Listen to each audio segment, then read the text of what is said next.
Hai, kami Rivaldi Anandki berada Muhammad Dhani. Video ini kami buat bukan hanya sebagai tugas kuliah saja, tapi juga sebagai bentuk kepedulian kami terhadap bahaya judi online. Karena semakin banyak anak muda yang terjerat, bahkan kehilangan masa depannya. Dan mungkin kamu juga pernah hampir terjebak. Kenapa sih judi online begitu sulit ditinggalkan?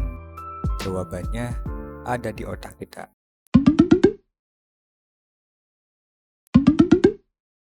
Otak manusia bekerja dengan sistem hadiah. Saat kita melakukan sesuatu yang menyenangkan, otak akan mengeluarkan dopamin yang membuat kita merasa bahagia.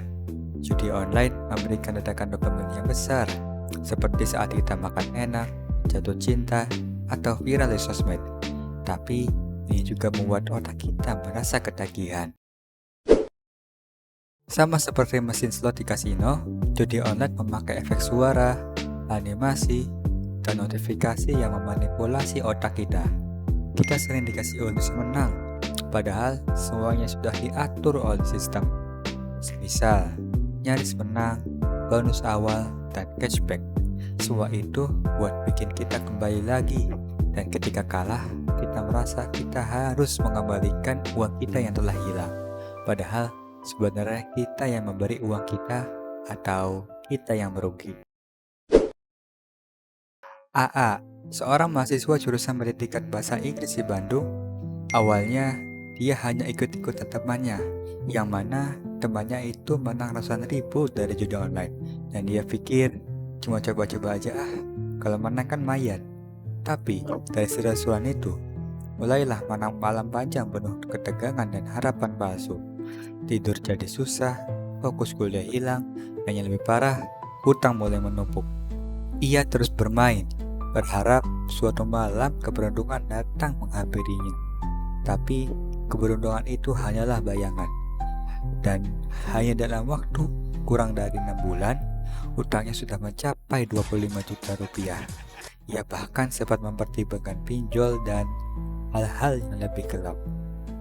AA bilang, bagian paling menyakitkan bukanlah kehilangan uang, tapi kehilangan kepercayaan dari teman dan keluarganya. Rasa malu, rasa bersalah, semuanya bertumpuk menjadi satu. Untungnya, sebelum segalanya terlambat, AA berani berbicara. Ia meminta bantuan, ia mulai berhenti, dan sekarang dia sedang mencoba bangkit kembali. Tapi bekasnya tetap masih ada. Kecanduan judi online gak hanya menghabiskan uang, tapi juga menghancurkan hubungan. Banyak yang bohong ke keluarga, meminjam uang terus-menerus, bahkan sampai mencuri. Semua demi sekali menang besar tidak akan pernah datang. Stres, insomnia, sampai depresi berat bisa jadi akibatnya. Kita semua sudah tahu jika judi online itu bikin rugi. Tapi kenapa sih kita tetap kembali lagi? Itu dikarenakan otak kita sudah bentuk kebiasaan. Dan sistem platform judi memanfaatkan itu. Mereka tahu kapan kasih promo, kapan kasih kemenangan kecil, sehingga kita merasa kita yang mengontrol, padahal mereka yang mengendalikan. Kalau kamu merasa sudah mulai kecanduan, jangan malu untuk meminta bantuan. Ceritalah ke teman dekat, hapus aplikasinya, dan batasi akses ke dompet digital. Dan yang paling penting, sadar bahwa kamu layak punya hidup yang tenang, bukan hidup yang dikendalikan judi.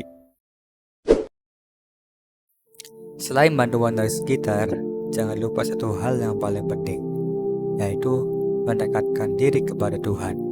Seringkali kita terjebak dalam judi saat hati kita kosong, tapi saat kita kembali pada Tuhan, kita bisa dapat ketenangan yang jauh lebih besar daripada kemenangan palsu.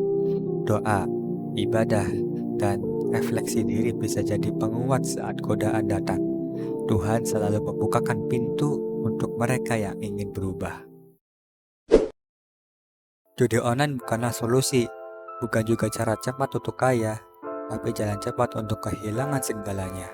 Berhentilah sebelum semuanya terlambat. Dan percayalah, kamu selalu punya kesempatan untuk memperbaiki semuanya mulai dari hari ini.